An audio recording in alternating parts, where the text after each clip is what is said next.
birthday to you. Ọlọ́jọ́ ìbí akíyẹ pé ó kú oríire. Ẹ̀mí ẹ tó lè kàn ó bàbá ẹ dúpẹ́. Ẹ̀mí ẹ àti púpọ̀. Ẹ̀mí ẹ àti púpọ̀.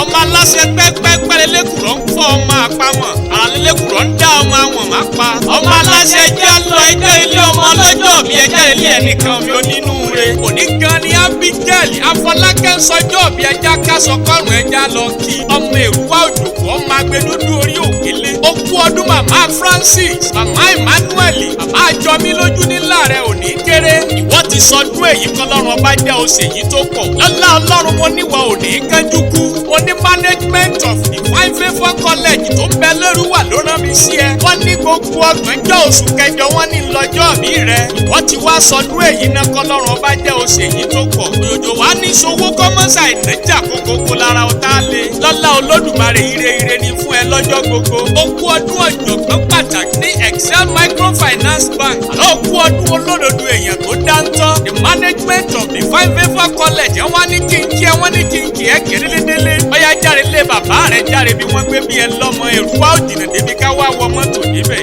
Ó kú ọdún ọmọ Èrúwà Òjòkó ọmọ agbẹdúdú orí òkèlè. Àkókò gàgàrà kì í kọ l'Èrúwà agbẹni dájá wọn. Agbẹni dájá olókun a sì dátọ lọ́sà. Lèkélèké gbàràdá dáhùn fúnlẹ̀ abá tó bí yín lọ́mọ. Tẹ́ńbẹ́ yín lọ́mọ agbélé lọ́ọ́ dáró. Àlùkòrè lé òun lọ kóso. Lèkélèké gbàràdá òun adá. Abigail ó kú ọdún ọmọ gẹ̀ǹgẹ̀yìn. Tẹ́bí wọn lọ́mọ olókè ká àdúró bọ ọmọ olókè ká bẹ̀rẹ̀ bọ. Tẹ́bí wọn lọ́mọ olókè àbọ̀ ọ̀fọ̀. Ọlọ́run kú ọdún ọmọ ọba sẹ̀ẹ́kù. Ọlọ́run kú ọdún ọmọ onígbòdògìtì ìṣeré níta àyà ìkiri. Ó kú ọdún ọmọ ẹ̀dẹ̀dẹ̀ yìí. Olókè àdòrò ògbèmí wọ́n rò kélé ilé. Abigail ó kú ọdún ọmọ wẹ́wẹ́. Ọlọ́run kú ọdún ọmọ olókè méjì ọ̀tọ̀ọ̀tọ̀ tó lórúkọ.